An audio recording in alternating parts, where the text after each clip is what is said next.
Happy Father's Day weekend, depending on when you are hearing or watching this thing. It is Father's Day. We are recording this Sunday morning, 11 o'clock Eastern, 10 o'clock Central. Eshawn, happy birthday, or I would say happy birthday. Happy Father's Day, brother. Oh, that her birthday's coming pretty soon too, but happy Father's Day, brother. It is in a couple of weeks, right? Yes, sir. So, seeing that you are a father and your birthday is in June, have you ever had the combo gift? Or do you mandate to Katrina that you say, look, Father's Day, I get my Father's Day gift, and my birthday, I still get my birthday gift. You know, a lot of people whose birthday is like in December, maybe the same week as Christmas, they got to do the combo. Like you get one gift and it's supposed to cover both. Tell us your story. Have you ever had to do the combo, or do you put your foot down as you usually do and say, "Woman, give me what I'm owed on these days"?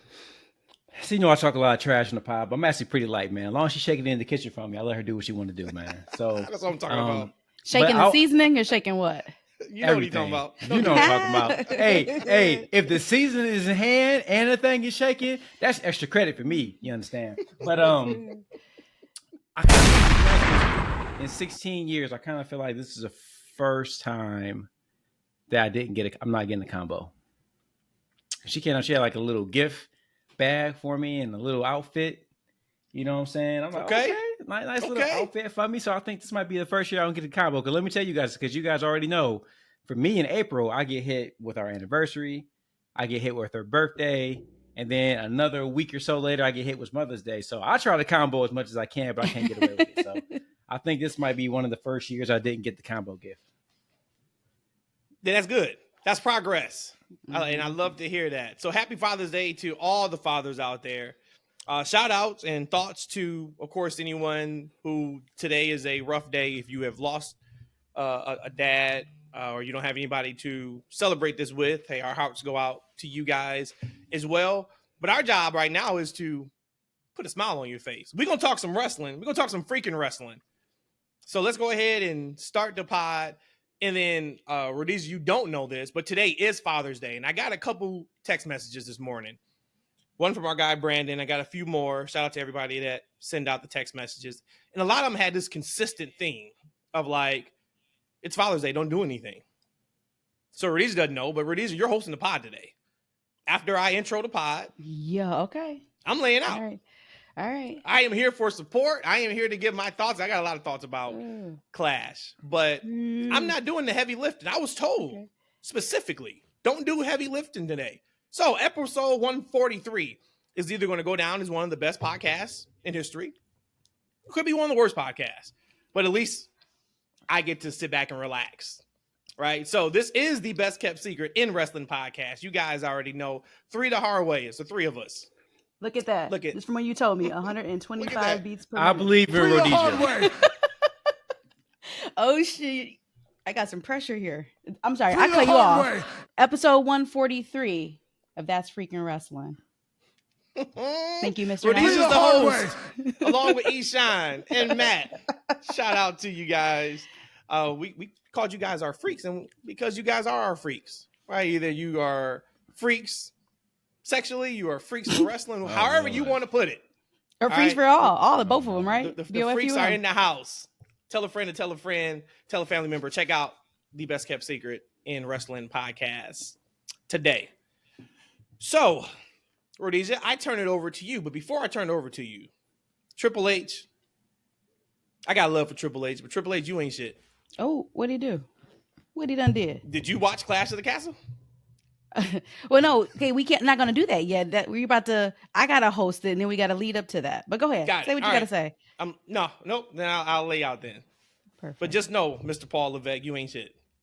Still love you though, but you're not shit for some of the things that went down on a Saturday afternoon in the United States. Went down on a Saturday night in Scotland. Boy, Triple H, you dirty for that. For a couple of things you dirty for.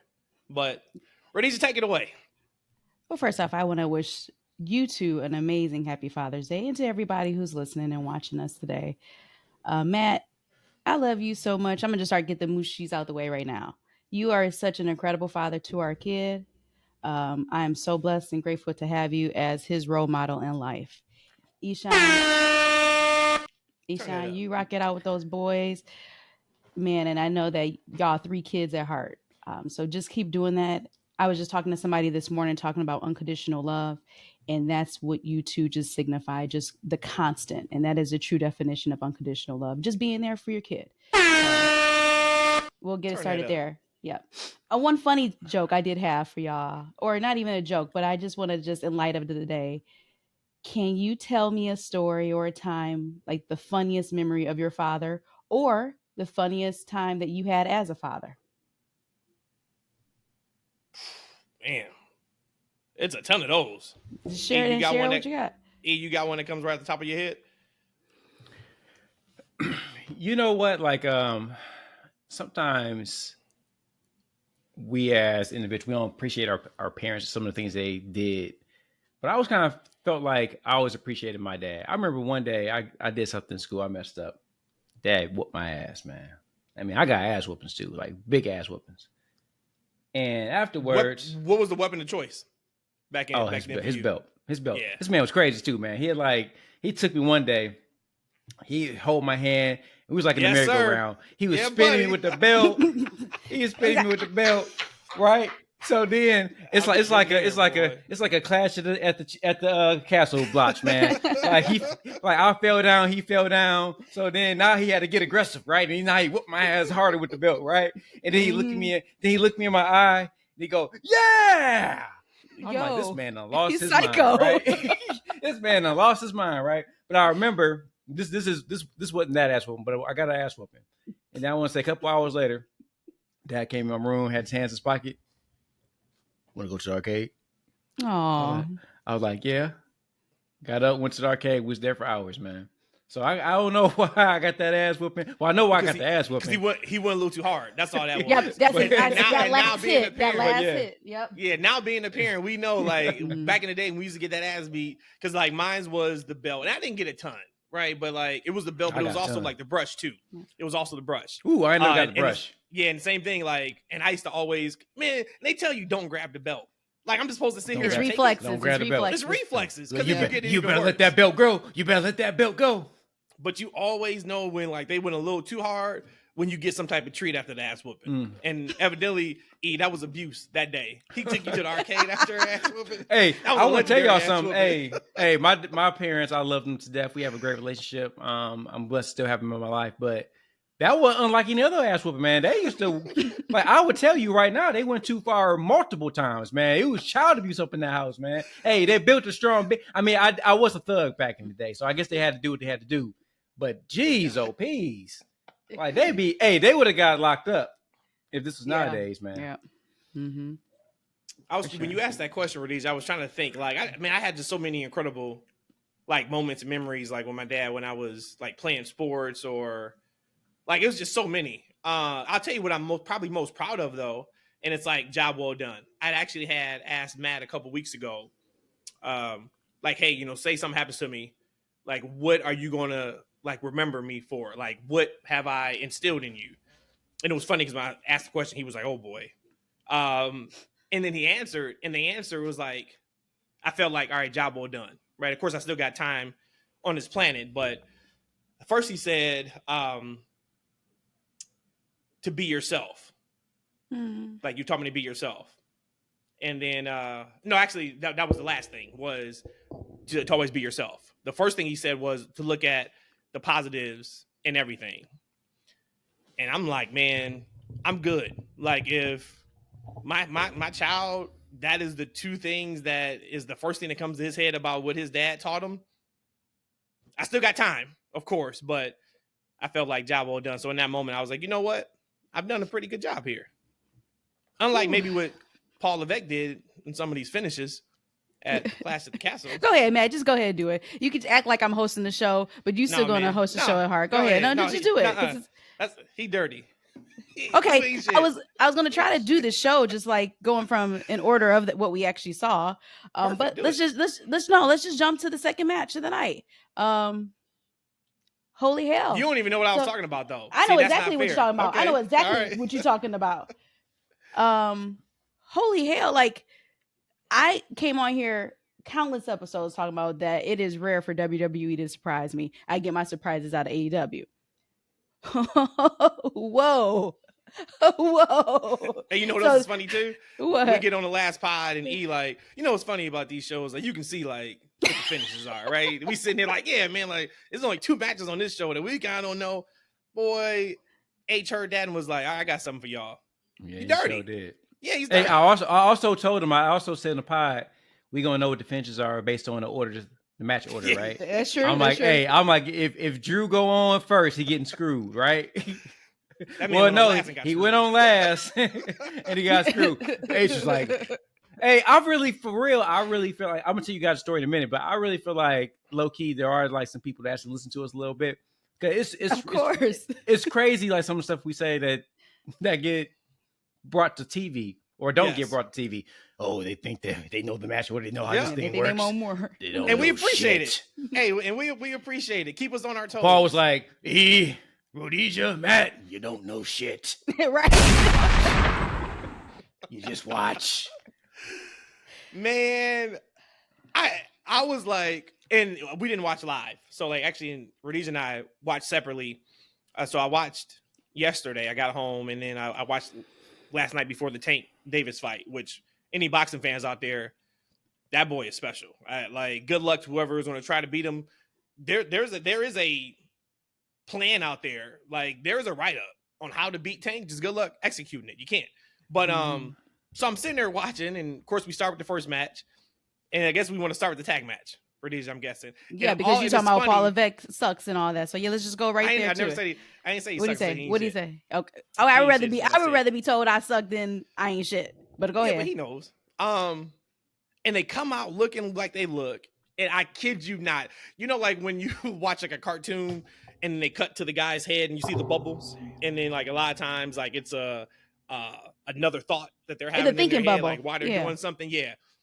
In that moment, the thinking bubble popped up of E talking to all 3 of us. Like we didn't even break down the match.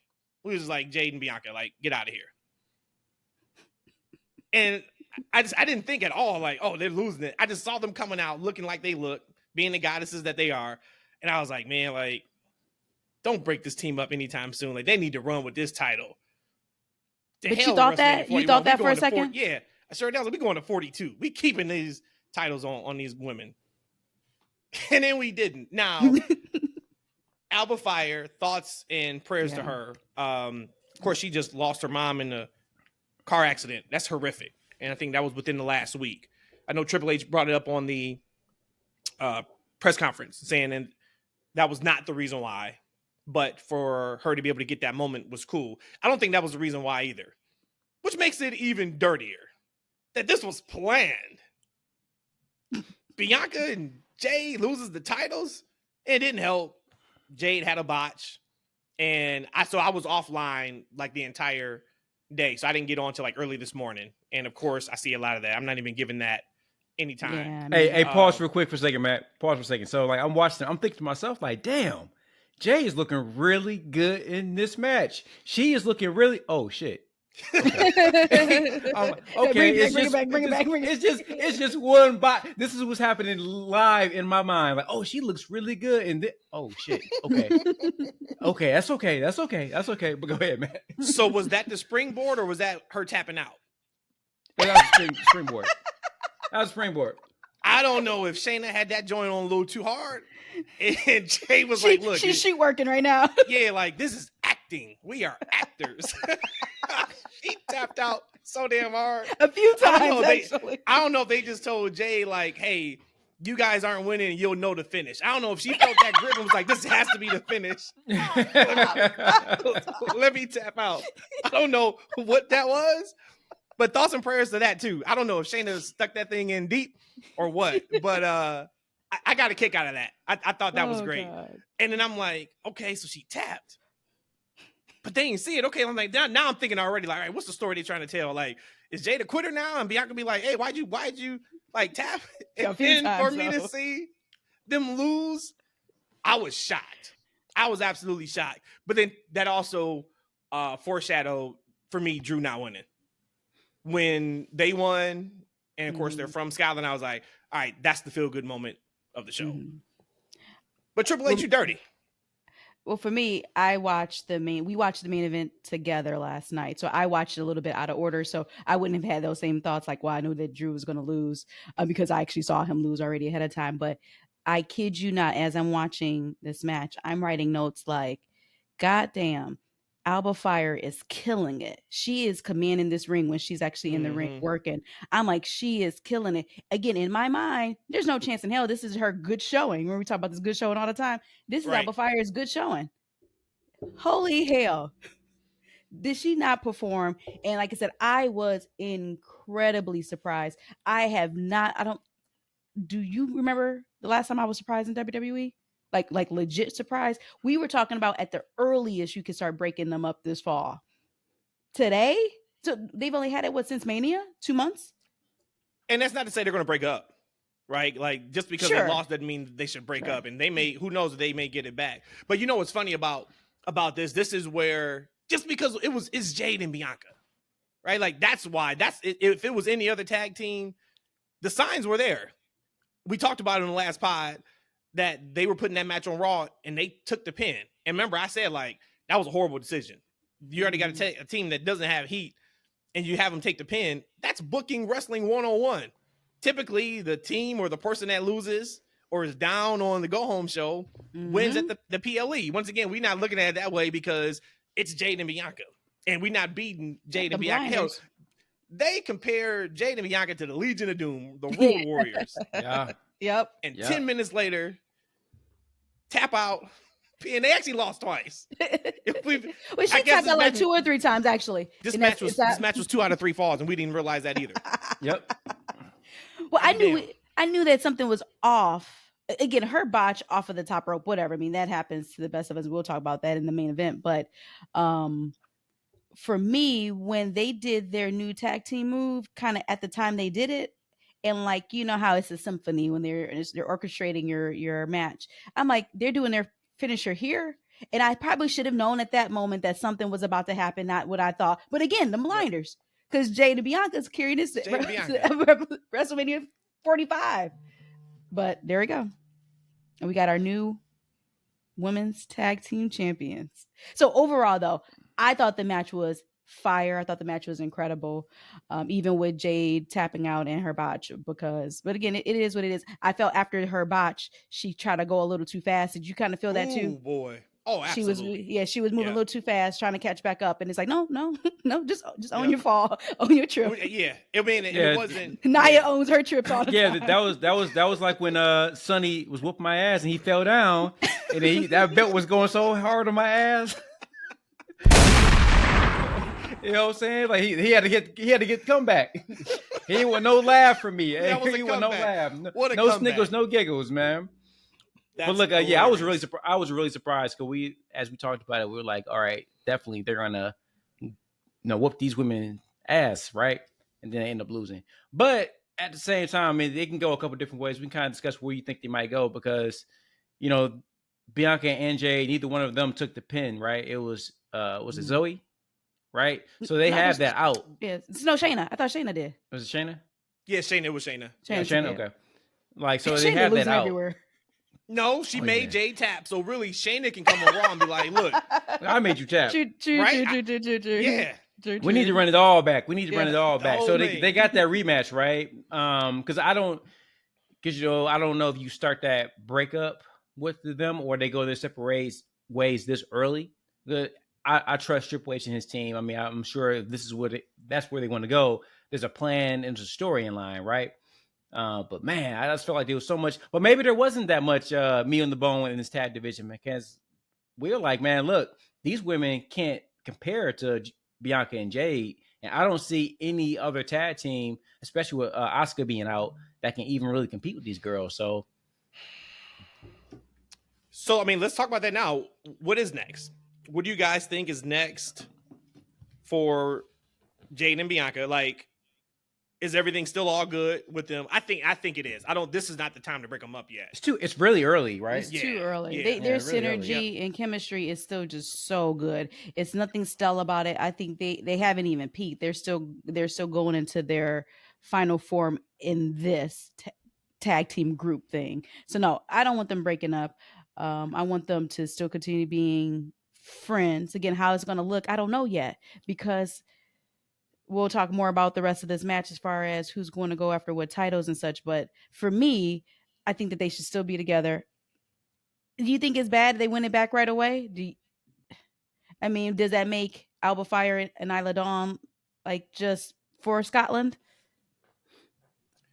Well, I mean, they've been doing lame duck champions forever, like, yeah, right? And they like don't have right. to. It doesn't have to be in 1 month, right? They can do a chase. They haven't been in chase yet. Not really. No, they got it I relatively mean, quick. well, and they have to get a rematch. They weren't even involved in the finish, Yeah. Mm-hmm. right? So they got to get a rematch. Eternal had sent me a message yesterday. He said it's time. Bianca should turn on Jade at Money in the Bank. SummerSlam is Jade versus Bianca. I just personally think there is way more to Jade and Bianca that it could be a main event of a night one of a Mania. That's why I'm holding on to it. If it was any other combination of people, I'd be like, hell yeah, stamp it. Let's do it at the stadium in August for SummerSlam. But for those two personalities and how big I think they can take them being dominant, I would hold off. But now all bets are off because they've lost. Even though they weren't involved in the finish, they still don't have the titles anymore. I do And then feel and then you let Triple H tell it on the press conference. He made a comment about, trying to raise all tides at once, and you just can't do that, right? Basically, you can't give everybody a push. You can't spotlight everybody.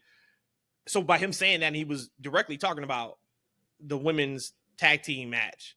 That tells me then, okay, well, we're raising the new champions now. Well, if you're raising them, then you don't have them drop the titles this quick. So I don't know.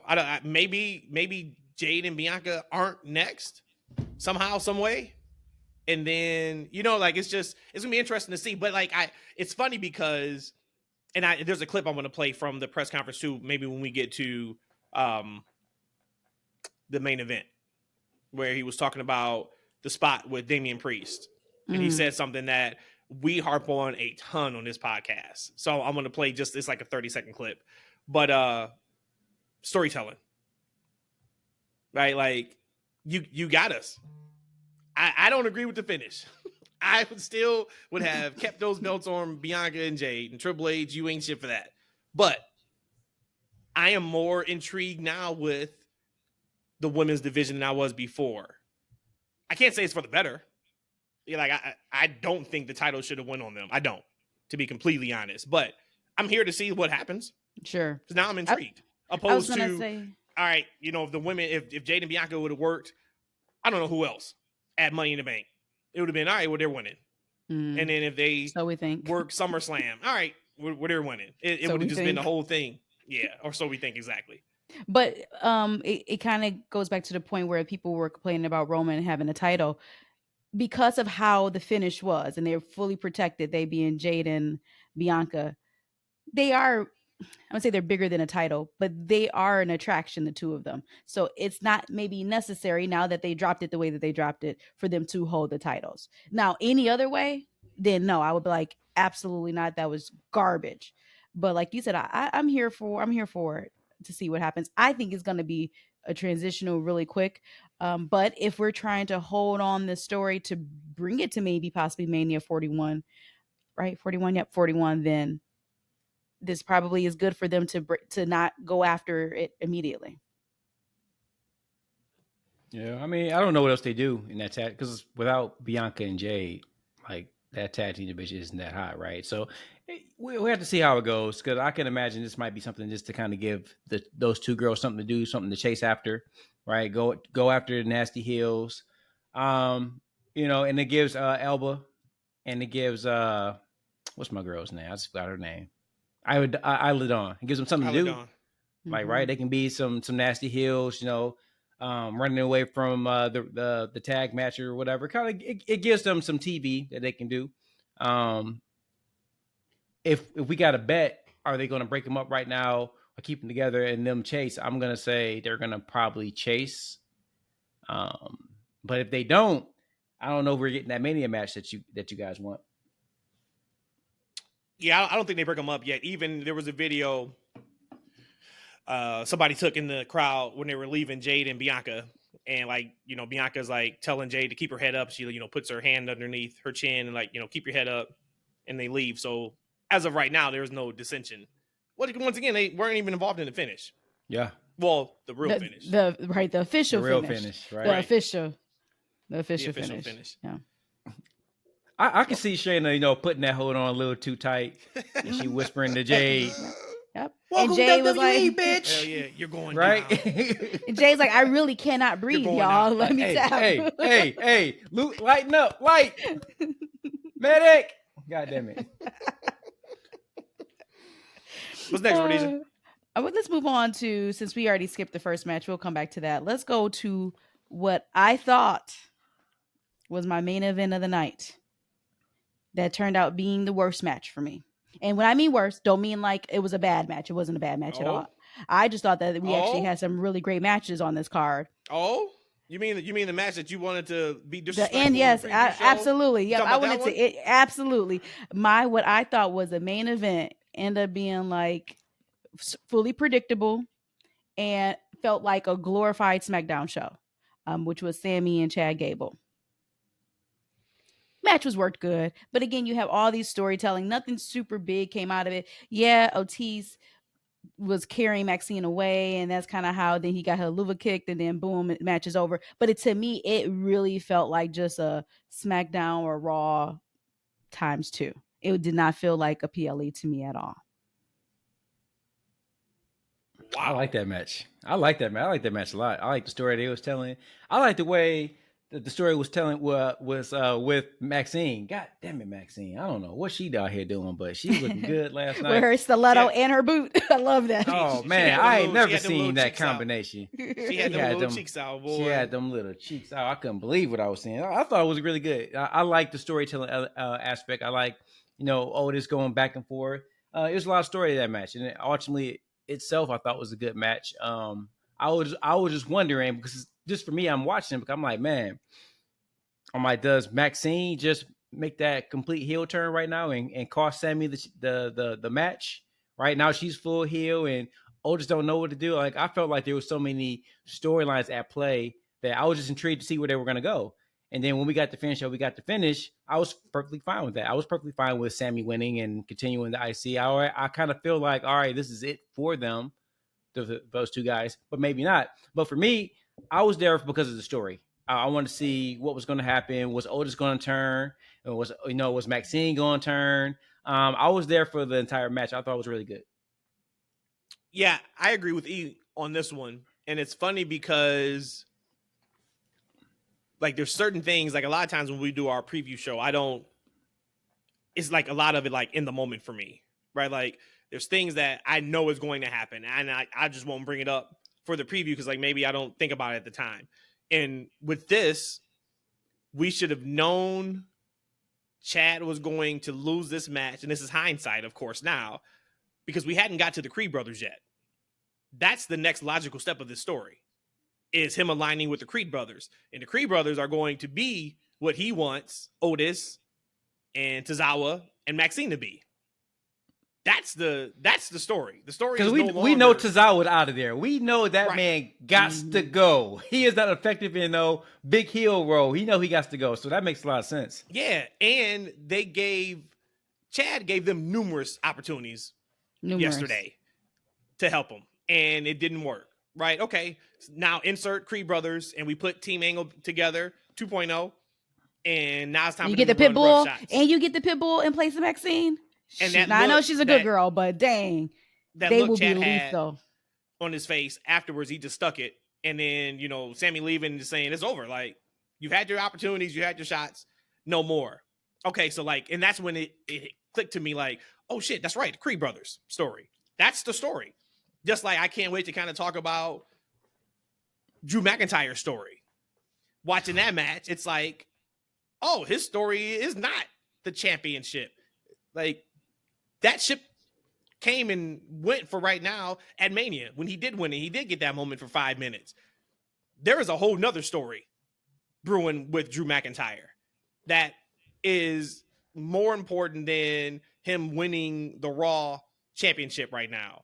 And it's just those, it's that story part. Once again, it's the story. So, Radija, I see what you're saying in regards to, I think you were looking at this as like, my expectation was really a lot of pro wrestling, a lot of technical wrestling, and I didn't get that. I did in those little spurts, but it kept getting broken up because we had now the outside entertainment. That to me was not what I was expecting, because I get that every week already. So for me, I was looking for just, come on, in the middle of the ring, let's go at it, the action, and I didn't get it.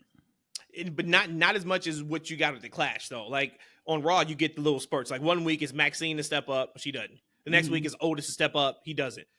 It was a potpourri of everybody needs to step up on this show, and they didn't. So that's what I said. Now we get to the point of, all right, y'all didn't do it for me. Insert Creed Brothers. And shout out to Chad Gable too. He confirmed over the weekend that he re-signed with WWE. Yep. So round of applause for him. I got a quick quote here. He said, what I'll say regarding Hunter, when he got started with us and took over, I think you saw my trajectory change almost immediately. Yeah. Even when I was in the tag team with Otis, I started getting singles matches with some of our top guys. To me, a light bulb went off.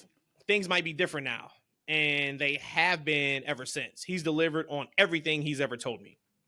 That's fantastic. Wow. And I think it was the right call to stand up. So your boy Paul is a piece of shit, huh? So you got people re-signing just for them to lose at their next PLE? Take this L. Ricochet taking L's on the way out. Chad taking L's on the way back in. And Drew. Damn, Drew. That's not the story, though. But Rocky gives you a sword, so that's, I guess, your consolation prize, right? He's got a sword. Let's talk about I do want to go, because I don't want to be disrespectful to and dismissive to that opener that we saw with AJ and Cody. When it was the opener, at that point, any thought of AJ winning went out the window for me. When after we potted, I had said, like, damn, we need to pot again, because they had just said on social media that Cody's mom was going to be there. And I was like, oh shit, if there's any reason for Cody to say I quit, it's going to be something with his mom. Like, oh, Mama Rose. Right. Mama like Rose. now it's 50-50. Man, when that show started with AJ's new music, HGH Styles came out, I was like, oh, okay, we're back down to 0%. But hold on. But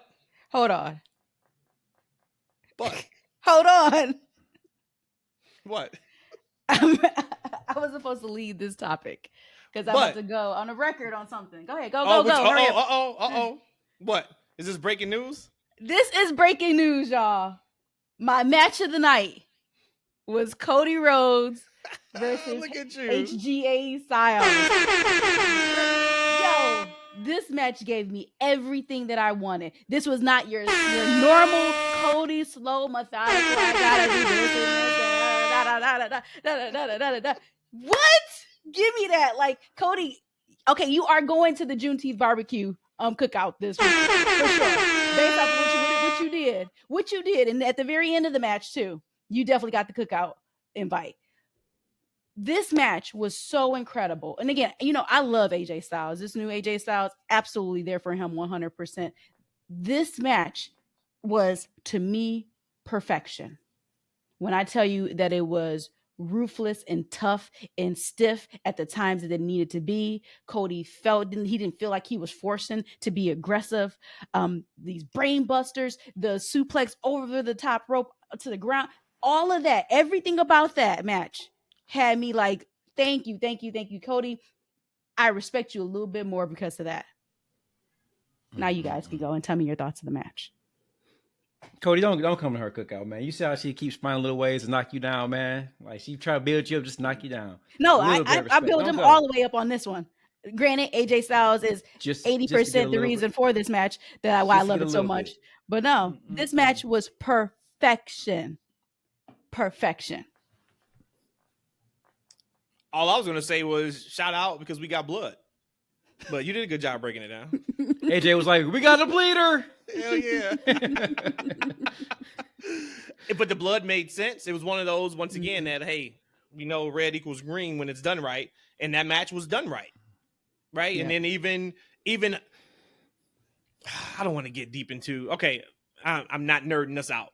today on Father's Day. But there is selling that there's ways to sell when you're bleeding and when you're not bleeding that makes no sense in the real world, but it makes perfect logical sense in the wrestling world. Like you're bleeding from your head, but then like you can't walk properly. Like your knees are shot during that time period. I thought that was great. And really, I want to talk about the steel chair shot after the match. That's what I want to talk about. I want to talk about how potentially we are starting to see cracks of the real Cody Rhodes. Well, I want to talk about there was no reason for him to hit AJ Styles with those steel steps. He looked at his mama, and we know his mama's a heel all the way back from AEW days. She slapped him 3 times. She had to come back. She sat down, got back up, slapped him again, sat down, got back up and slapped him again. Yep. Using profanity at AJ. Cody picks up the steel steps, look at mama, and mama said, fuck him up. And what Cody did. Cody did it. Yeah. So if he is supposed to be this white meat babyface, that is not something a white meat babyface does. Just because you thought somebody was going to retire and they didn't retire. So Ishan, being the resident Cody Rhodes supporter and apologist on this podcast, explain to me, sir, and better yet, tell me, how soon then do you think we see the next chink in the armor from Cody Rhodes and his real personality of being one of the biggest heels in the business? Oh no, this is straight white meat babyface Cody right here, man. Me and Cody, we don't play around with mamas, man. Like, you know, and here's the thing. Here's also the thing you need to understand. He's still a little butthurt from when Rock was coming after Mama. He ain't getting that ass the way he wanted to from Rock. So AJ, you coming after Mama too? I need to put people on notice. Let them know when you come after our Mama, you getting some steel chairs to the head. That's what that was, man. Like, you know what I'm saying? He's still feeling it from Rock because Rock still got one coming. Right, so he's trying to let Rock know at WrestleMania 41 that look, hey, this is what you got coming, brother. I got a couple of steel chairs for you. That was business. He was standing on business that night. E, did you see? Because you brought him up. Did you see what he said about WrestleMania 41, The Rock? I didn't read the article, but I got the little snapshot of it. Just real quick, he said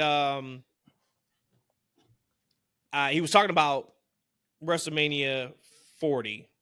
Which is awesome. I'll just read it really quick if anybody hadn't seen it, because I thought this was really cool. He said, I felt like there was a representation and reflection of what I was feeling because, you know, as in pro wrestling, there is no take two. You get one night, one shot, one opportunity. Leading up to WrestleMania, the training camp, the pressure, expectations, everything. The quote just kept coming back to my mind, which was, I just want to go the distance. And going the distance meant I knew we had almost an hour plan, which, as you know, is a long fucking time. I also had something to prove to myself. It's always you versus you. So that's something to prove to myself that I can do it and put in the work and put in the training camp and rely on my dance partners in the ring and Cody and Seth and Roman as we all relied on each other. But yeah, I just want to go the distance. Then he says, we are on the 1 yard line to create the biggest WrestleMania of all time and biggest match of all time at WrestleMania 41 in Las Vegas. I'll just leave it at that. Final boss style. Check out that article, which was, where's this article from ESPN. He also talked about how he felt when he locked up with Cody and Seth in the ring, how he knew it felt good. It was a really, really good article. So check that out. But my question, when you brought up The Rock, and I'm glad I kind of had that, for him to say that we are looking at the biggest match of all time at WrestleMania 41, let's revisit what that is. Is that Rock versus Cody for the championship, or is that Rock versus Roman? As of right now, this moment, June 16th, on a Sunday. It's Rock versus Roman. So, no, the real match is Cody and Rock. That's where the story is right now. It's between those two. They got some unfinished business. Right? We saw it. Right? We saw The Rock, put on his belt, look at him. We still got the mama in the background. Like, there's story to be told with those two. Now, because those two got to meet, right? We also want to see Rock and Roman, but the story hasn't been told yet. Now, if you want to create a story based off history, we can do that. But right now, as you said, right, the story is being led for those two eventually to meet, right? And he said that much the last time they were in the ring together. So I'm like, if we're not going to, like, I started thinking about that the other day. I'm like, we're not going to see Rock until 41. Like, when are we going to get Rock and Roman? Because a big match still is somebody like, because, Solo is doing this thing, right? He is slowly building himself to be a big boss to himself, right? So Roman has to overcome that hill. Why you walk up on Cody like that? Why you just walk up on Cody like? Oh man, he walked up to him on the side, right? That's one of the things. Look, man. Look, I was like, I love that too, man. I actually really enjoyed the show a lot more than I thought. Just because, like, we talked about it, I'm like, man, a lot of these matches seem predictable. We kind of see, but it was a lot to enjoy. But to go back to your question, I think it has to be right now based on the story that's been told, right? Not based on a story that we can create based on certain narratives and histories, but the story that's been told, that's in front of us right now, it absolutely is Rock and Cody. Cody is like the biggest babyface and like you see like that crowd, like, right, like the Cody Rhodes chance that they was giving him, like he's getting like these huge reactions no matter where he goes. And the final boss is a hell of a heel. So I'm looking forward, just from a story perspective, not just even from being a Cody fan, but just from a story perspective. I want to see those two guys meet. And if it's not going to be a Rock match until Mania, it got to be that one. And that's kind of where I'm at too. British, I know you said Rock Roman. If we're talking about the biggest match of all time, anything that the Rock is going to be involved in, we're going to say it. They're going to say it, and then we're going to believe it. Oh, it's the biggest match of all time. But they have to do Rock and Cody. Now the question is going to be, can they do Rock Cody at Royal Rumble or somewhere else first? Then to get to Rock Roman, because he is 50 plus. Yes, he looked fantastic on this run, but we have to get Roman Rock. I think we all agree with that. And he even made a comment in the ESPN article surrounding, hey, here's a story that's been bubbling for 2 years, kind of behind the scenes, getting to this match of Rock and Roman. And we pivot to go to the tag match and, to get to Cody and Roman, et cetera, et cetera. So that match has to happen. But we can absolutely get Roman Cody this fall. If you want to throw it at Survivor Series, you can get, depending on his schedule, you can get that now because that's 3-4 months from now. But that Roman, no, I'm talking about Rock and Cody. You can get Rock and Cody this fall. Okay.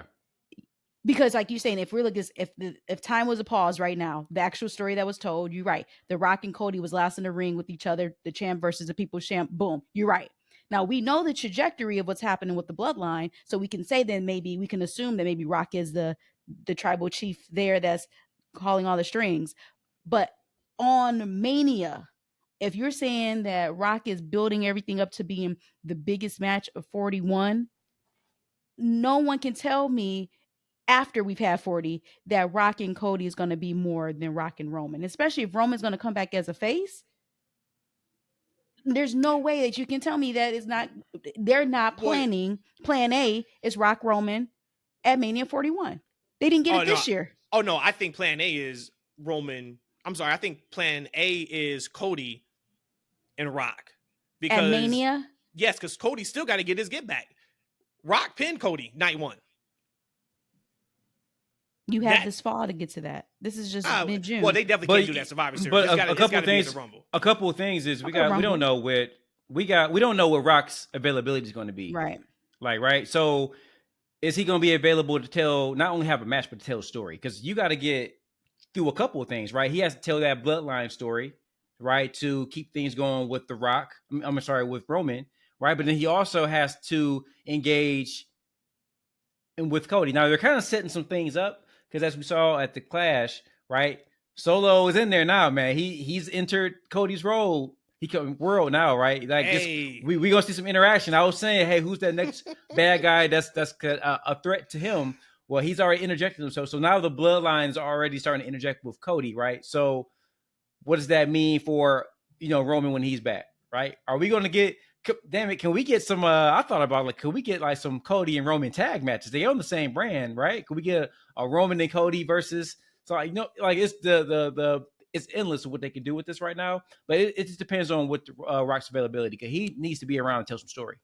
Multiple ones, actually. Man, imagine that standoff of Cody and Roman, but they're aligned together. Right. And maybe they're only aligned together because of the bloodline. So they're not like best friends, but we've been beefing for 2+ years, and like not And really that the story same got to be side. told too, right? That can't just be something they get to in just in one night or one show. We got to see a story about trust. You know what I'm saying? About what the expectations Which are with Roman don't that trust match. nobody. Every Right. time he trusts that Boom. somebody stabs him in the back. How great would that be too if that's how Cody turns heel? Stabs Roman in the back. Everybody stabs Roman in the back. Ooh. But so you were talking about storytelling, E. So Solo comes out, and Dave Meltzer, and I don't believe anything Meltzer says. I don't even look at it anymore. Oh, give me Uncle Dave. I believe everything Dave says. What do you See, say? so like I think Dave's been right twice this year. But he said a few days ago, like, hey, it looks like the next feud for Cody is going to be Solo. I was like, whatever. So when Solo came out, I was like, oh shit, maybe he's right. One more But for the good then- guys. But then Orton comes out, KO comes out, runs him off, and then Orton is looking at that championship belt like it's barbecue chicken.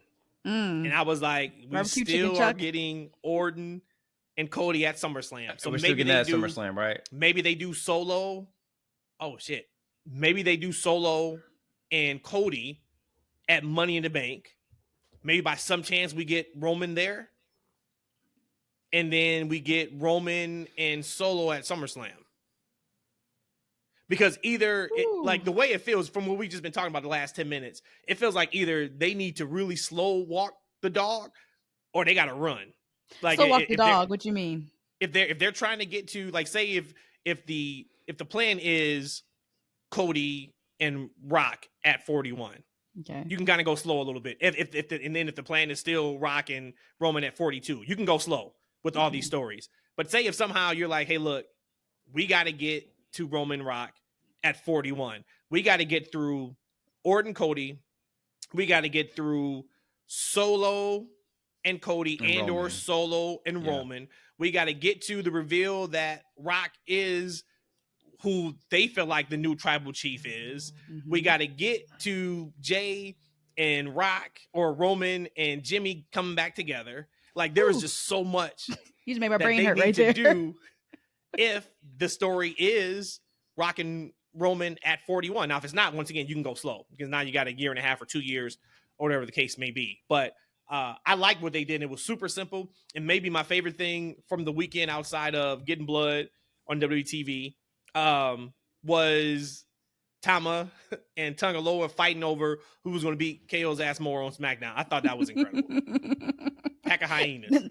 Right. No, that's exactly what they were and what they are. And that's what Roman and Paulie was trying not to bring into the bloodline. They play that role so well too, because that's how they act like just like a pack of wild dogs. But as you said, that's why I was saying. That's why I would kind of agree with Matt Rodiz, is that they have so much story to get to have those matches, and the availability of The Rock and Roman is in question, right? Because they got to be around to be able to tell these stories, even if they get to them quickly, right? Because like these moments and stories that they can have are too big for them to get through them in a couple weeks, like, right? These are stuff they can kind of milk out for a time. So I just don't see it just yet. But I mean, we got to get to Rock and Roman at some point. But it ain't got to be like, look, Rock might be like, yo, look, I don't care how old y'all think I am, man. Look, I'm in great shape. I'm in great health. I can do this for WrestleMania 42, baby. I'm here. Like, right? He might feel like I got all the time in the world. Cause why not? Because Stone Cold was damn near 60 when he fought, and he had that career-ending injury. We ain't seen him since. But he came out there and taking suplexes on concrete and whatnot at 60 years old. So you never know what Rock's capable of and what his timetable is. And I just really hate though something happens and we don't get in this lifetime Rock and Roman the way we're supposed to get it at a Mania. Because I'm still putting my feet in the sand on that. Rock and Roman at a Mania. To me, if we're talking about 42, I get everything y'all saying. And I agree, because it would probably feel rushed if you want to go through all those stories of all those combinations you just said to get that done in the next 9 months, 10 months. Yeah, you're right. That is actually very, very quick. But man, we're talking about a year, 9 months. That just seems like a long time. And I am really worried that all those parties involved that needs to be in place by then just won't be able to do it. Hey, but you know what, guys? We do got a 2-night SummerSlam coming up next year too now. 2026, not 25. Oh, they haven't announced so yet. 2 years. 2026. Okay, yeah, I thought it was 2025. Yep, 2020. Yeah, so that's the other part of it too. The last thing I was gonna say, and we can move on with these if you want. Don't forget now, Rock's on the board. Right before it was like, hey, is the Rock schedule going to be open? No, this is the Rock schedules now. I think, right? Like he's back in it. So where before I think it was, can WWE fit in his schedule? Now I think it's, can other things fit in his WWE schedule? Right? Like I am sure. Well, we know already he's carved out time for 41. And I'm sure that he will carve out time for 42 if need be, or if it is a major SummerSlam 2026 if it's, who knows? And who knows? And that could be the North Star. It could Which be, one, hey, 42? sorry. Yeah, sorry, Minnesota. You didn't get Mania. We know it was almost to pen to paper, but what we'll do for you? We'll give you 2 nights, and we'll also get you Rock involved, right? Like, you never know what they told Minnesota for that. Could be interesting. Well, we can move on then. You don't have to be so sad about it. You gotta be so sad about it. You'll get your Rock Roman match. All right, don't worry. But I wanted at a Mania, damn it. I see. No, my contact is messing with me, so you know how that is. For contact wearers, you start blinking, you look like something wrong with you, and it's still not working. Look, as the host of a podcast, there are things that are always thrown at you. They don't care. They just want the content. You know how many times something's happened to me on my end while I was trying to host and get through? Nobody cares about the content. But that's why. Now. But that's why. It's that's Father's why Day. You leave the show. He's got to get back to looking at that thing in the kitchen, jiggling or shaking, not jiggling, shaking. See, Birdman hand rub. What else we got from the Clash? Let's move on to another hometown hero. We have Piper and Bayley. I personally thought that was where we would see the hometown good feelings coming from. But like you said, Paul Levesque is a piece of shit. But we actually had Bayley to retain. Overall, I thought the match was good. I give it probably a B. I wasn't that excited because I'll tell you right now, the way I watched the match, I was so hype off of the first and second match that everything else kind of was like kind of a letdown for me. But good, still really good matches. But I'm just telling you just how hype I was off the first match and the women's tag match. But overall, I thought they worked really well. You could tell that these are veterans in the ring. My only complaint, concern, issue would be for a moment, I didn't know how to take Bayley. I didn't know if she was working as a heel because there were some things she was doing in the beginning of the match, even before the match started, that made me felt like maybe she was heel. But then when they started doing a Bayley chants, it kind of switched a little bit. So I was just a little bit confused on really who I was rooting for. But I guess this is expected, especially when you have supposedly the bad guy as the hometown hero. I kind of, I guess, maybe expect that. But for me, I was a little bit just confused on how I should feel in the match itself. But great. I thought it was still a good match. Yeah, good match for me. Yeah, I mean, I definitely felt like Piper was the heel, but it's kind of hard to overcome like the crowd that's behind her, right? That's just going to be natural. Match was a lot better than I thought. Not say I thought it was going to be. I just wasn't very invested into the match. So, and watching the match, it had me. I thought Bayley was going to win. I would have been here for it. Piper would have won. I love Chelsea, man. I think she's great. MVP, man. Big She's time. great. She came back down with that Rey Mysterio mask. And that was the WCW Rey Mysterio mask back in the day. So I'm like, that's cool that she had that on. So good match for me. Yeah, it was it did what it needed to do. Right? It highlighted Piper in her home country. Good match. Gave Bayley another solid title defense. To me, that's kind of what it like. All right, cool. I was happy for Piper to get the co-main spot for sure. And Bayley. Bayley deserves it also, but that's kind of what it was for me. Yeah, but I did think of if anybody was switching titles, it would have been Piper because she was the hometown. Oh hell no, because we still got to get to Bayley Nia at SummerSlam. So Bayley's holding on to that title until SummerSlam. Yeah, that's fair. Good point. Just like we should have known, and once again, this is connecting dots and thinking about just wrestling as a story and not getting kind of caught up in the week-to-week piece. The writing was on the wall also for Damian to retain because Gunther's up at SummerSlam. We're not getting Drew and Gunther at SummerSlam. It's Priest and Gunther. That's the match. Remember, I watched that match first. I watched that last night, and I was telling Matt through the match, I was like, I actually thought that this was a really good work match. I really enjoyed the back and forth. The Drew and Damian, both same in size and stature. I thought they put on a really good show. And then of course everyone knew, this is one of the things where we said what we thought more of this show, that you kind of know what's going to happen, was expected. I think everybody knew that there was going to be something with Punk in an interference. But overall, I thought that was a really good main event. Again, still not better than my starting of the show. Cody and HGA Styles should have been my main event, but I was happy with Drew and Damian and how Punk came out. It didn't feel cheesy and corny or cringeworthy. I thought it was overall a really good one. But again, this is how you do somebody who resigned. You have them lose again in his home country. Yikes. Man, Drew should go in there and just like wall off on all of them. Like, boom, boom, boom. Hey, I'll be honest, like full disclosure, I actually was modding 2K at the time when I was watching this match. So I didn't even see the blotch. Like when I turned around and looked up, I just saw, Drew whooping on that ass. It just looked like regular to me. So yeah, anybody who does it, I was in Blender going hard at work. Joe Matchups had released a Swerve mod, and he put that damn ugly ass ski mask he used to wear on him. So I had to take that shit off, man. I'm like, no, that's not going into my game. So I was busy doing that. So I was actually kind of half watching that match, to be honest with you. But once I actually got into the match, I thought it was really good. I was just like, man, like this is like, so I'm here for the storytelling stuff. But in what world does a company let a CM Punk, like, right? Did you guys see like the little Jessica Carr skit he had that was on digital only? Yeah, No, I saw it this morning. You saw it? So he asked, he's like, yo, I guess he's watching the monitor. And then he's like, hey, I need a ref shirt. Like, Jessica, like, you got a ref shirt? Like, no, like, let me have yours. She's like, no, hey, no, I got another one for you. So he just take that, put it on, and they let his ass stroll out of Gorilla to go be the referee. Like, how does that work? Like, who? Like, Triple H is at Gorilla. He's like, oh yeah, go ahead, pal. Go ahead, count that 3 point. like this, like it just like that kind of didn't make sense. So that's one of the things you kind of suspend your disbelief.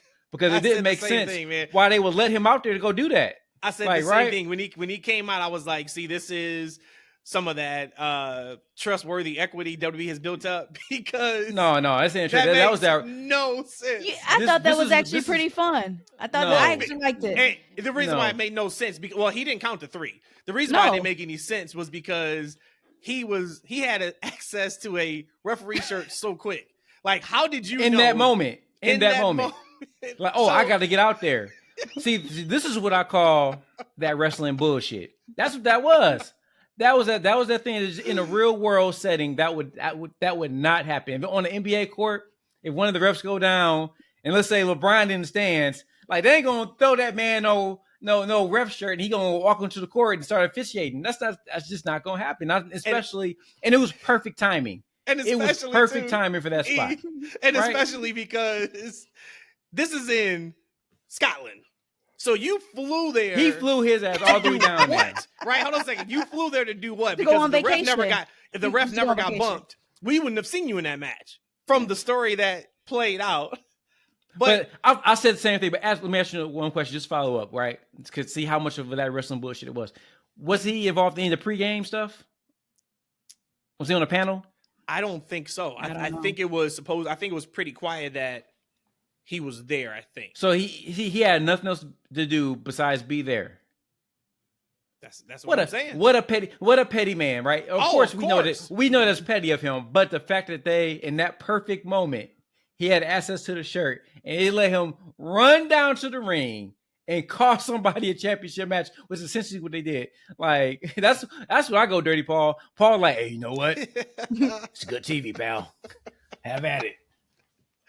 I thought the visuals was great. I was just about to say that. I love the visuals of it because you knew that it was a different ref, and it took like that split second. Wait, no, you saw the little salt and pepper hair. No, that's Punk. That's Punk. No, that was a good shot. That was a good shot because like the whole time with the camera, you never just knew it was Punk, right? You saw this dude. You kind of saw him kind of halfway from behind and from the back of his head. That was a really well shot situation, which is WWE.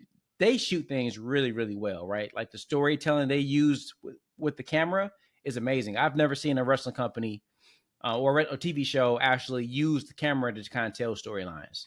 Yeah, they shoot it for how they want you, what they want you to see. Want you to see, Right. Right. yeah. And they Yep. shoot it from a story perspective. Now, I can see somebody who is a hardcore wrestling fan being upset with that type of camera shot because it's contrived. Right. There was nothing in the moment about anything we just talked about. That was all planned. Yeah. But when you take it for what it is, as hey, this is still a production, it's a TV show, then you can say, all right, I like it. But I'd rather much have that than have it to where they miss a shot. Like even when the camera kind of missed Cody hitting AJ with the steel steps after the match, I was like, okay, that's not like WWE. Typically, Mhm. they're they were cutting back and forth to his mom. So that finish, I felt a couple different ways about it. One, it was good because we are right back to the heat of CM Punk and Drew McIntyre collision course. Yeah. Right? Before Like the we injuries. had we had some weeks where it was just like, all right, I get it. Punk has to get on TV, but the Mhm. promos wasn't a lot to it because like we're building to a match that we don't even know when it's happening yet, or it's not happening in the next few weeks. All right, now it's on. Okay, this match is going to happen sooner rather than later. And as I was saying earlier about Drew's story is not the title. Drew's story is his personal connection to the dumb things that he's done in the past few months, half a year, and is biting him in the ass. Mhm. He did this. Punk didn't do this. He did this. And I thought it was perfect how they did it with him crouching in the peace sign. I'm sure everybody connected the dots, but if you didn't connect the dot, that's the same thing that Drew had on the t-shirt that he released right around WrestleMania, where he's, kneeling over the grave that says CM Punk's WrestleMania main event with the peace sign. That's that connect. You did that, Drew McIntyre. CM Punk didn't do that. You said you prayed for something bad to happen to CM Punk, and it happened. That's that karma for you. This is your karma. Your karma was WrestleMania when you could not get over your personal feelings about CM Punk, and that's why you're not champion. And you keep poking and prodding, and you keep poking and prodding. And now I'm going to get you back. So now it's just on site forever between us. Punk said at the press conference, Drew would never be champion while I'm around. That's deep. But once again, if that's not the story is his personal trajectory. Just like Roman's story has always been trusting people, right? That's the underlining story. Every time I trust somebody, they turn on me. And then that's why I have to surround myself with family. And then when my family starts not getting in line and et cetera, and all that kind of stuff. So I think that's tremendous. Now, if I was a super Drew fan and I was in that arena, I wouldn't think it was tremendous. I would think he got screwed again, and I'll probably work myself into a shoot. But I'm not. I'm in Chicago, so I don't care. I thought it was great. But it was a good piece of business. I enjoy Drew getting screwed twice back to back in his home country. I think that's great for him and his trajectory of where he's at as a character. And I can't wait now to see when we do get Punk and Drew, because my feeling is Drew can beat the shit out of Punk. Yep. Right. So he needs to. That's going to be the payoff. Now, if they have a couple matches, of course, Punk's going to make sure he gets his. But I don't see a world where that first match, Drew just does not destroy Punk. Mm-hmm. Yep. And I think that's fantastic. Yeah, it can't be a regular wrestling match like where they just start locking up. You know what I'm saying? Yep. They got when they first match got to be like a brawl, for sure. I know you had mentioned, I don't know if you want to bring it up here or not, but I know you had mentioned something about you wanted to play something after Damien's leg thing. Should I make my comment now about the leg thing? Yeah. I am like, first off, to still work that match, both of them. And that's why I said I thought that this was a really great match. For them to work after that had happened and how terrible that could have been, I know you and I talked about it for a moment last night.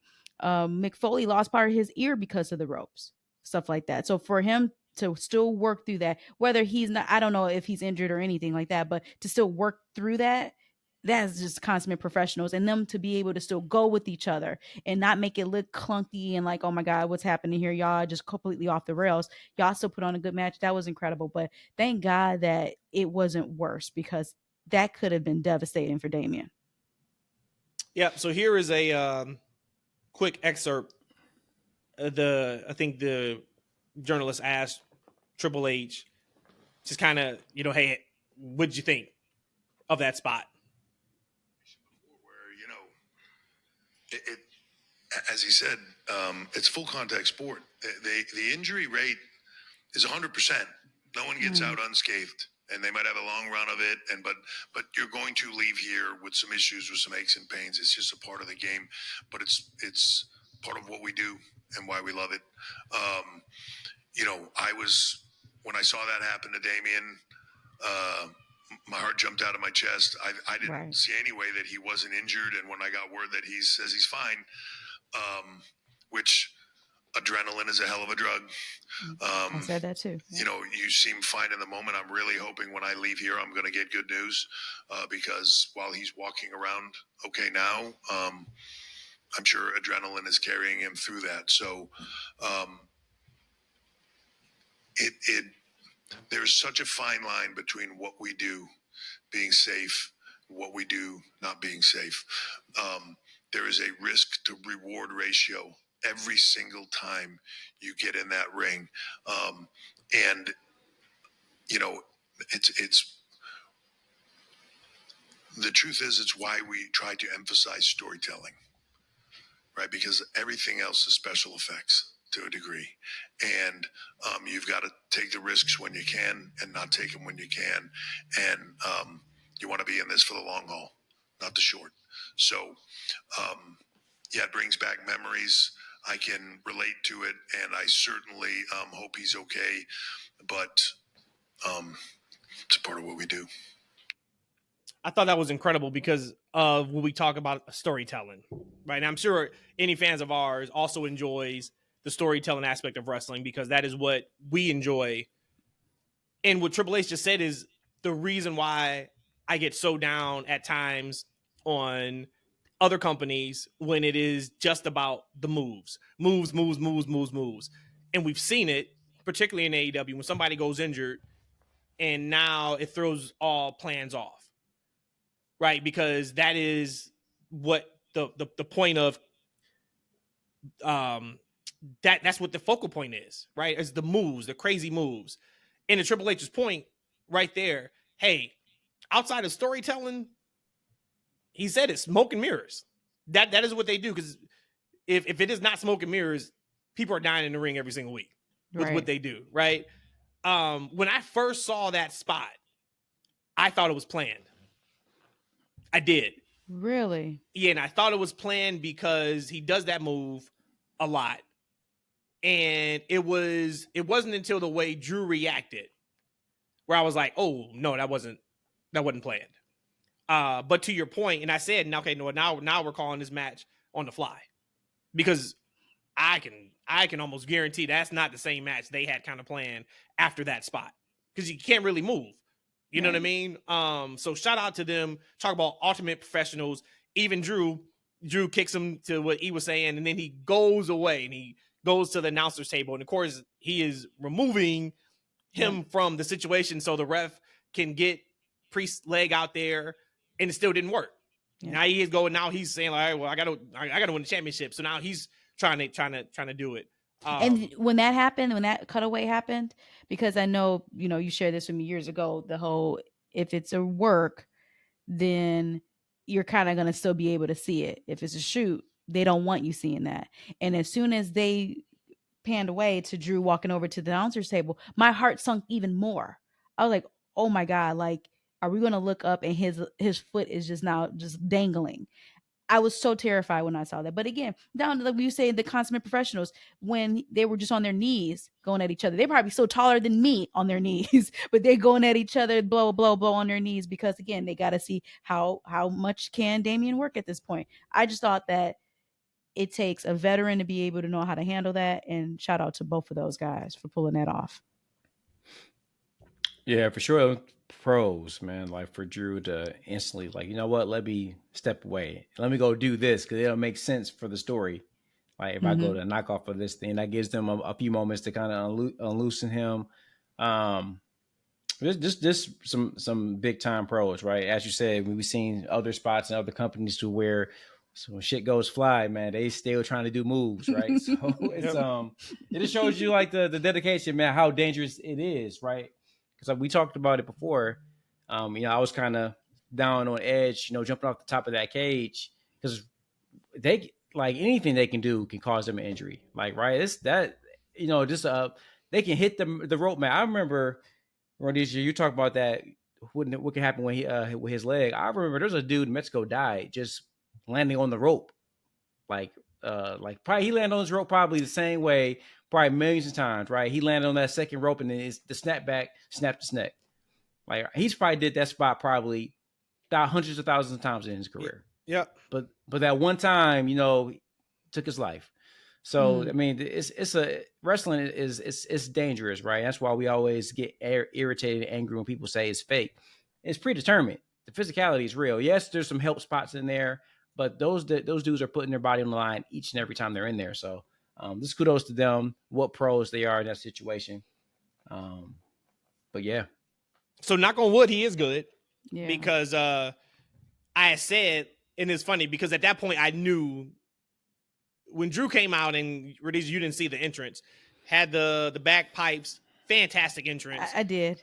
Okay, he had the time to soak. He had the time to soak in the the crowd chanting for him, and The meter came up chanting too, and all that. Yep, the meter, which I think is fantastic because now it's all right. Now we got to beat the last show, the live and loud, I think is tremendous.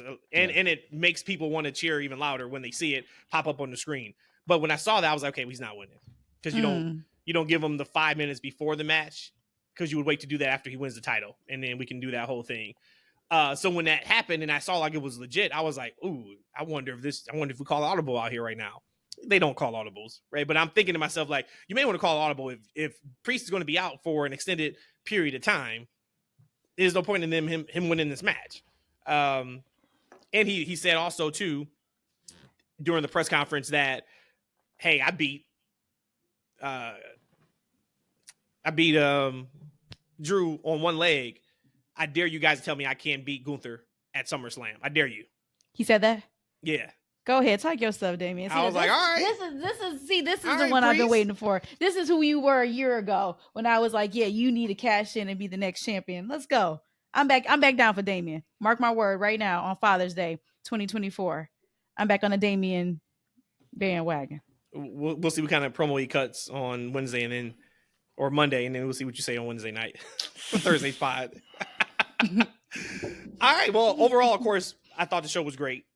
Yeah, 2 thumbs up. Really good. I thought it was so much more from a storytelling perspective than what I thought we were going to get. And I think overall, for the most part, it landed. So now we got the story of Jade and Bianca. What's next? We got Punk back into the fold. He said he's skipping Raw this Monday, and he's coming to SmackDown on Friday. He's on vacation. To announce, if he's cleared or not. So I'm going to assume we're going to see Drew on SmackDown on Friday here in Chicago. We got the story of Chad Gable with that next piece of business with him and the Creed brothers and or just Alpha Academy. And then, like I said, Orton was lockstepped on Cody's belt. I'm sure we got to get to Solo first and see if that is Money in the Bank. But they did a lot of storytelling on this show where typically we kind of get some of that on that Monday and Friday after. So 2 thumbs up for me. I really enjoyed the show more than I thought. I thought it would have been okay. I thought it would have been good. Like, once again, I don't think we're going to see a bad WWE, PLE, or AEW pay-per-view anytime soon. Right? Agreed. Like, just because the talent is just so good. But this one exceeded my expectations a little bit. Yep. Everything you said, I echo. Great breakdown of what we have to come next. Just kind of my final thoughts was one, what the hell happened with Sammy suplexing Chad on his head like that? Hey, yo, and they didn't make a big deal out of it. And I actually went back to watch it. It was Not worse like the second when I time. first saw it, I thought maybe he got his arm down. And a lot of times you get your arm down, of course that but no, no. I was like, Yeah. whew, Yep, boy. I was mad at that. I was angry at that. I don't know who fault that was. So I'm just gonna hope that Chad is okay from that. But that was terrible. And then just to go back to the Cody and AJ Styles match, I've told people before some of my most cinematic spots of movies for me. Like one, John Wick 4, the overhead scene, favorite cinematic scene of all action movies in my lifetime. Bad Boys 4 overall, just the best cinematic movie I've seen with the colors, and we saw it in Dolby Atmos and all that too. So boom, my favorite spot of all of wrestling, mark my words again, on this Father's Day of 2024. You know what I'm talking about. AJ Styles coming in, about to do the phenomenal forearm with the chain wrapped around his forearm, about to go over that top rope, get hit with the chair from that was thrown from Cody ECW style, just to land on the table to break it. Whoever produced that, bravo, bravo. So when I saw that, I'm like, you know what? I don't need to see no more of Clash at the Castle. I got my fix. Yeah, that was a major spot. You can actually recreate that somewhat in the game too, which is kind of cool. That's this year awesome. you can throw weapons now, which I sometimes do just because I just feel like it's fun. But overall, like as Matt said, I thought it was a better show than I expected it to be. I didn't think it was going to be a bad show. I just felt like, all right, I knew what most of the finishes were. I was invested in seeing the conclusions to these things or the continuation to some of these feuds, but very surprised that I enjoyed it as much as I did. Cause that had me thinking, because like this was a very, when I looked at the card, we went through the card together, like this is a short show. Like, it's not that many matches on the card, right? It was And 5, for the right? most part, 5. yeah, like right, it's a 5-match show, which is, I want to say, it's one of the smaller cards I've seen in a long time. And I felt like it was a couple hours, but the matches, every match on the card kind of meant something, had something. It had, going into it, either answer the question or you have questions after it was involved, right? It sets up things for the future. It was satisfying in a lot of ways overall. To me, guys, I gotta be honest with you, I'd rather watch a show like Clash at the Castle than a 6-hour Double or Nothing show. I felt like that pay-per-view had great action, great storytelling, and made me want to see the next show to see what's going to happen next. What's going to happen with Drew? What's going to happen with Punk? What's going on with Cody? Cody, and what's going on with Gable? Like, what's going on with the whole connection? What's going on with the tag team champions? Like, are they going to come back for revenge? I have so many reasons to watch the next show. To whereas when I watch like a 6-hour AEW show, I'm just like, okay. And like some of the matches meant something, some of them didn't. Some of them were just there to add more time to the show. But I don't have a feeling like, all right, outside of I just want to see Dynamite or I want to see Collision, I don't really have a reason to tune in because of what I saw on the show. The cliffhangers. There's no cliffhangers on a lot of those shows. Whereas this had me to whereas what Rhodesia was saying, like I felt like with the Gable and Sammy, like that was a lot of setup, it was a lot of story. I actually preferred that because, like I said, it just makes me want to, like, it's like when I watch anime, man. I was watching an anime show the other day, and it's like this big cliffhanger at the end. Like this dude, he's like, it's called Kaiju number 8. And like, he was like in the special task force, and he's actually a monster, but he's actually in control of, I mean, he's for the good guys. So he had to reveal himself at the end of the episode. So the whole police task force, like, yo, you're under arrest. I got to wait a whole another week to see what happens after this man done saved everybody, but because he's like this mutated monster, like he's under arrest, I gotta wait a whole another week. That's what I'm talking about as far as cliffhangers. Like, right, that's what WWE gave us on Sunday. I'm sorry, Saturday rather. We got cliffhangers. We gotta tune in to Raw and SmackDown. I love that. Last question I got for you guys, and we can head out. So Jeff Hardy shows up to TNA on Friday, which it would have been cool to be in the building for that. We didn't go to that show. But before that, I think Fightful had announced his contract for AEW's up. And I just asked on Twitter, hey, are you in for the last Hardy's run in WWE? I did not get one person that said yes. Oh wow. I was kind of shocked by that. Mm-hmm. Actually, I'm gonna pull it up. But while I'm pulling it up, yay or nay for you guys? It could be limited. It could be just 1 year contract before they go to the Hall of Fame. Would you guys want to see Jeff and Matt, or even if it's just one of them, in WWE before they retire? See, this question was posed like 3 years ago, and we got it. We did get it in AEW. It didn't go the way that it was supposed to have gone, but we did get Jeff with one more run. Um, Out of all fairness, out of all respect, probably against my best judgment, I would have to say yay. He's earned it. He's done it long enough. He's given his body, his soul to the business. And I know under Triple H leadership, as far as for us consuming what we'll be watching, I know that they've done a really good job with that. I would have to say if he wants that, then let him have his final run in WWE. Man, WWE is a business now, man. It ain't Vince, it ain't a family-owned company. This is like they like all that, loyalty type stuff, man. Like they ain't doing that no more, man. And them guys, basically what I saw in AEW, if they're gonna wrestle that same style, they can't do that style anymore. That Hardy style they was doing for 60 years. I mean, they can't do that in 2025. Like they did not look good in AEW. They were never really big promo guys. I felt like the most interest that they had in, I want to say in the past 5 or 6 years when they did the broken match stuff. Like when they did the character stuff, when they were doing like the compound stuff, right? Like that stuff was interesting, right? Because they was kind of able to do a lot of things behind smoke and mirrors. Now if they do something like that, because they wanted to do something like that in WWE. They kind of did it, kind of didn't. Yeah, just wasn't the same though. Yeah. It wasn't the same. Maybe if they can go out and do that in WWE, but just to see them, the broken Hardys, right? I mean, I'm not talking about broken heart in the gimmick. I'm talking about they broken down bodies, 50-year-old men, wrestling like they 50-year-old men, because they ain't wrestling like Edge and Christian, right? Edge and Christian are 50 plus or whatever, and they wrestling and they keeping up with the young boys.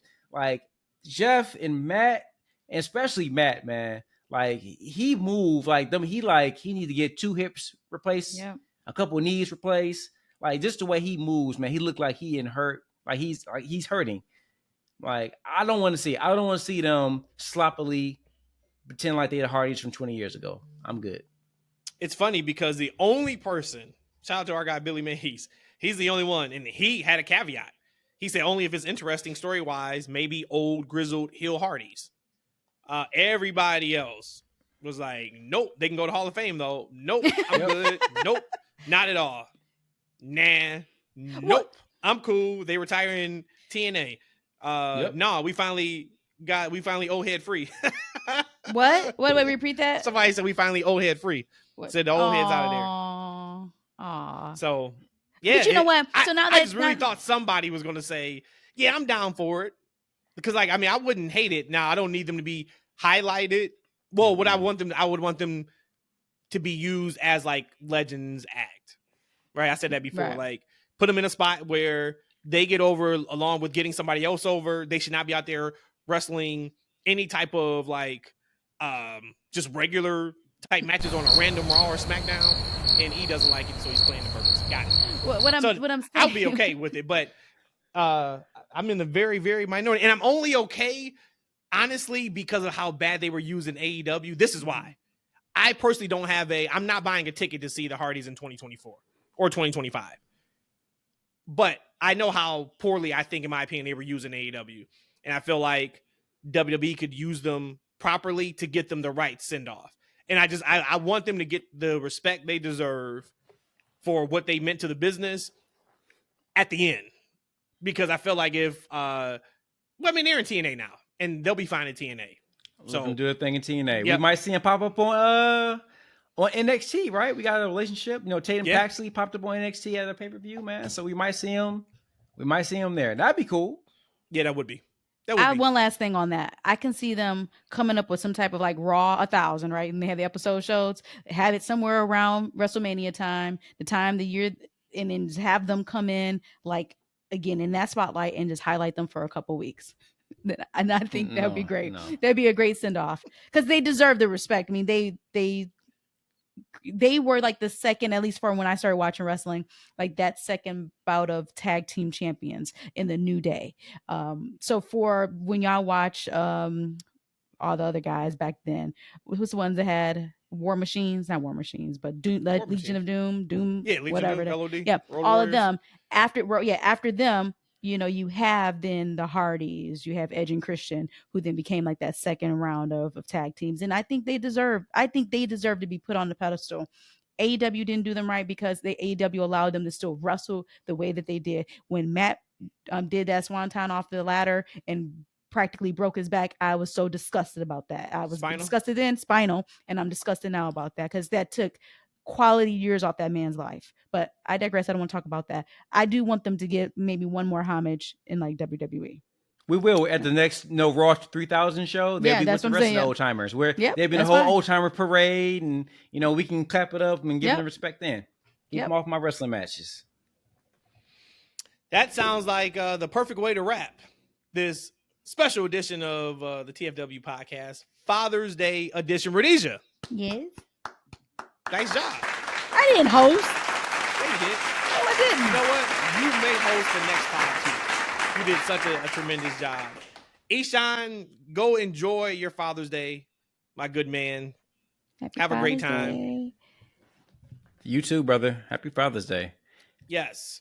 Go have a cold beer, y'all. Oh, that sounds good. Maybe I don't drink beer. I'll have another Coke Zero. We'll put some rum in it then. Put some rum. I'm out of rum. I forgot. Follow us on those socials. Twitter. Ooh, but I got some strawberry colada though. You can't drink a strawberry colada on Father's Day. Yes, I can. Hey, look. YouTube, that's Freaking Wrestling. Instagram, that's FNW. That is it. Hit the follow button wherever you listen to your favorite podcast. I asked for some 5-star reviews. I didn't get a damn 5-star. Actually, we did get one. No, we did. We got one on Spotify, but no comments. So it'd be great if you guys could leave comments too.